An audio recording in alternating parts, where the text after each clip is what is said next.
Hello and welcome to our refreshed guide for the Necromancer class that subjugates powerful wretched defilers to serve your will. Raise Spectre is a minion spell that allows you to resurrect slain enemies to fight for you and support them with gems that benefit their abilities. This guide will focus on the wretched defilers, which use lightning projectile spells. You can find wretched defilers in tier 17 maps, or borrow them from other players. Increasing the maximum number of summoned spectres is an essential part of improving your damage output. You will have a baseline of 4 spectres. The rest will be added via gear. The Wraithlord helmet simply grants 4 additional spectres, usually leading to 9 spectres. At much higher investment levels, you can use the Dark Monarch helmet instead, which can achieve up to 12 spectres. With the introduction of Mercenaries, the build became stronger and more accessible than ever. You can utilize the Doryani's prototype armor to make your enemies extremely vulnerable to your lucky lightning damage.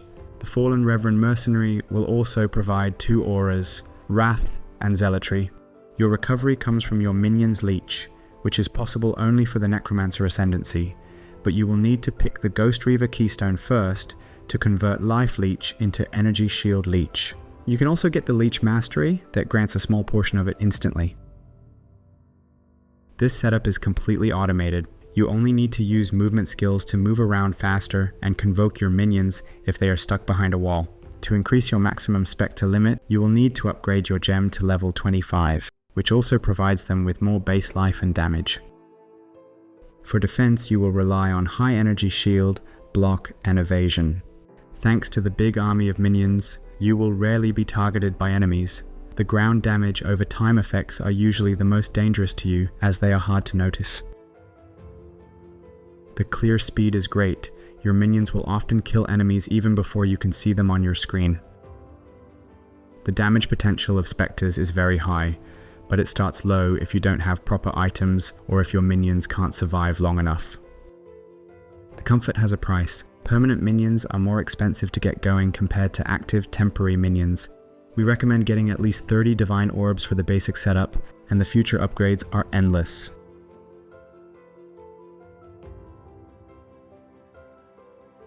You will need the unique items that increase the maximum limit of summoned spectres.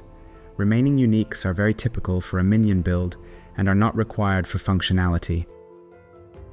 Wraithlord lets you have up to 4 additional spectres and increases the gem level of your minion skills by 2. It grants fewer spectres than the Dark Monarch, but the 4 Abyssal Jewels provide a lot of damage for them. The Dark Monarch increases the gem level by only 1, and you won't get the utility of extra Abyssal Jewels, but it can net you more spectres in total. It requires significantly higher investments to be worth it. This shield increases the maximum number of spectres you can summon, but only if it has the correct Unveiled modifier. It also boosts their maximum life and grants them Arcane Surge buff. Abyssal Jewels are very versatile. They grant both damage and survivability. With this belt, you can use 2 jewels instead of the usual one, and they will be significantly improved. It is probably the most expensive variant of this amulet, but thankfully you won't need it to reach the additional Spectre. Get it once you run out of other upgrades to make. It is rare to list this amulet as a cheaper alternative, but it is true in this case. It will grant you roughly 35% more damage if you socket an additional support gem here, but it doesn't provide any defense for your minions. You can get additional avoidance against spells and attacks via Grace and Discipline modifiers. Optionally, if you use Haste Aura instead, you can get a permanent phasing buff. With this jewel, your spectres will occasionally gain souls that increase their cast speed even more, but it won't be effective against bosses or enemies that die far away. Try to get Corrupted Blood immunity here. Fortress Covenant is used to boost the damage of your minions, but the block chance is also very valuable due to the Decay Ward notable. Put it in the Cluster Jewel socket to avoid the downside. The options to scale minions are quite limited. You will need gem levels and increases to their damage and cast speed. On the remaining pieces, you should aim for Energy Shield, Resistances, and Attributes. The build includes 13 rare jewels. Try to cover lacking resistances and attributes there, it quickly adds up. The Convoking Wand is the best wand type here, as it can roll minion modifiers. You're looking for generic minion damage, minion cast speed, and gem level for minion spells. You should get one with an empty suffix and craft the trigger modifier to automate your spells. Look for high energy shield, resistances, and a possibility to craft block chance. Special delve-only armors can appear with an additional Spectre limit, but pairing it with a good defense is very expensive. Here you should look for high energy shield, movement speed, and bleed avoidance. The Elder influence can be used to raise Spectre gem levels, but it is very expensive. On the rare gloves, aim for high defensive stats and attributes. For Eldritch mods, get increased minion damage and the effect of your mark. At first, a rare amulet will greatly help in capping the necessary resistances and attributes. It can also increase the gem level of your spectres by 1. The bone rings can roll special minion-themed modifiers that increase their damage, cast speed, or maximum life. Try to get some resistances and attributes here for yourself as well. You won't need additional resistances for your minions, the base implicits will be enough. Aim for increased damage or cast speed for your minions. You should also get at least one jewel that gives them a chance to taunt and blind on hit. As for your own benefits, look for energy shield and resistances or attributes. You can also use rare jewels that provide a bit less damage, but more energy shield and other utility. They are usually cheaper and easier to find, but are limited to only one minion modifier.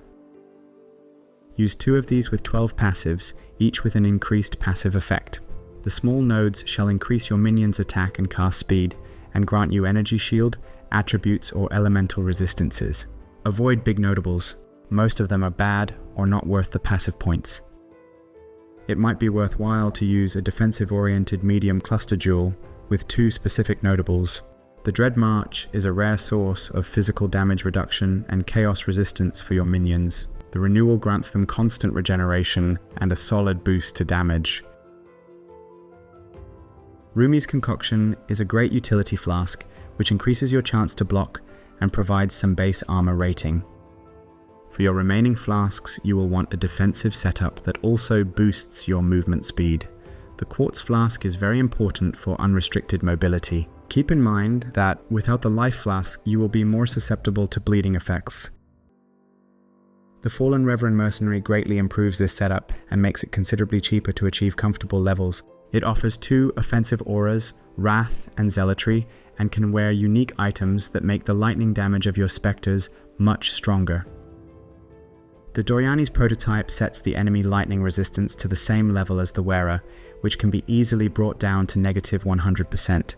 Higher investments allow you to reach even the negative 200%, which is the maximum limit. To benefit from Doriani's prototype, you should use special mirrored jewelry that massively lowers the lightning resistance of the user instead. Try to avoid other negative modifiers here. Your mercenary has to survive to be useful after all. Perquil's Toe makes the damage of your spectres lucky, which is very beneficial for lightning types. It will roll their damage twice and choose the higher value. Thanks to the Victario's Charity Shield, the auras of your mercenaries will be more reliable, and it can generate frenzy charges for your spectres, granting them 12% more damage and cast speed.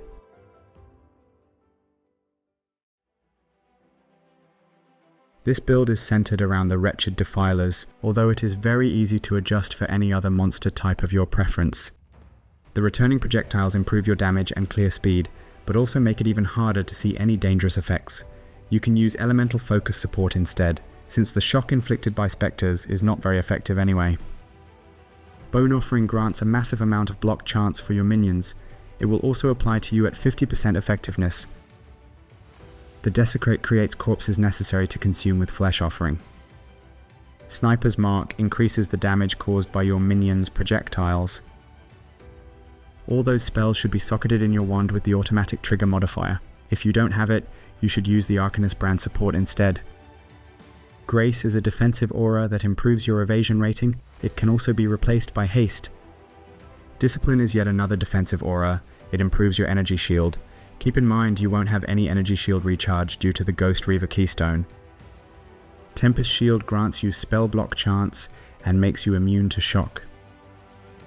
Arctic Armor makes you immune to freeze and reduces physical and fire damage taken while stationary. Shield Charge is your main movement skill. You can anoint the spiritual command instead of the charisma to make it much faster, but you would need to get reservation efficiency elsewhere. Usually just the faster attack support is enough to make it comfortable. You can also use enhance or momentum supports as well, but your sockets are quite limited. You should use the Frostblink skill for extra mobility and the Arcane Surge buff, which will be applied to your spectres as well. The requirements to trigger the Arcane Surge raise alongside the gem levels, but the benefit for your minion doesn't, as they will only get the basic buff. Immortal Call greatly reduces incoming damage while it lasts. Keep it on a low level to avoid strength requirements. The cast, while damage taken support triggers more often at lower levels, but can only trigger spells on the same level. The Convocation is used to forcefully relocate your minions to your position. It is very useful if they are stuck behind doors or walls and can't attack your target.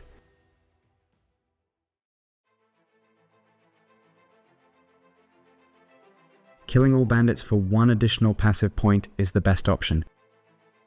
For your major Pantheon power, you should pick the Soul of Arakali to reduce all damage over time effects. You can also use the Soul of Lunaris on maps with an extra chain effect. The minor Soul of Ralakesh greatly reduces the threat caused by bleeding effects. If you can get full avoidance against that ailment, you can consider Soul of Yogel to reduce the effect of curses. The summoner leveling is one of the easiest and fastest ways to beat the campaign, but you won't rely on spectres to do that. You should instead start with temporary minions, such as Raging Spirits. At level 12, you can switch to the famous transfigured Blink and Mirror arrow setup, which will easily carry you to the maps at lightning speed. Obviously, you won't use Energy Shield or Cluster Jewels during the campaign, so there are plenty of changes to be made for that stage. Visit our written guide, linked in the description, for the recommended passive tree progression and more leveling tips. The final passive tree is very simple. You will want most of the minion notables, especially the Death Attunement, which raises your Spectre limit. You will also need increases to your Energy Shield, and 2 major keystones to back it up. The Chaos Inoculation to make you immune to chaos damage, and the Ghost Reaver to recover it during combat.